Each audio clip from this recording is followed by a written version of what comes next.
young Rodrigo Roa Duterte.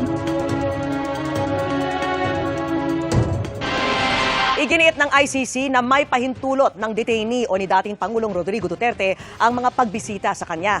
Inihayag ito kasunod ng pagdududa ni Vice President Sara Duterte sa pagbisita sa kanyang ama ng kinatawan ng Philippine Consulate sa The Hague. Nakatutok si Marisol Abdurrahman.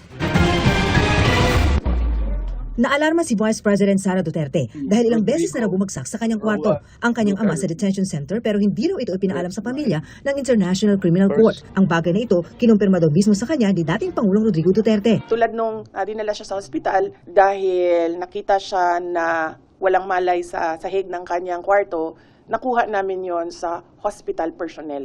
Hindi sa detention unit, hindi sa ICC. Tinanong ko siya kung totoo ba, and then sabi niya, hindi naman yan yung una. Madaming beses na ako natumba was his term. Nauna nang sinabi ng tagapagsalita ng ICC na hindi sila nagbibigay ng komento sa pribadong sitwasyon ng kanilang detainee bilang paggalang sa right to privacy.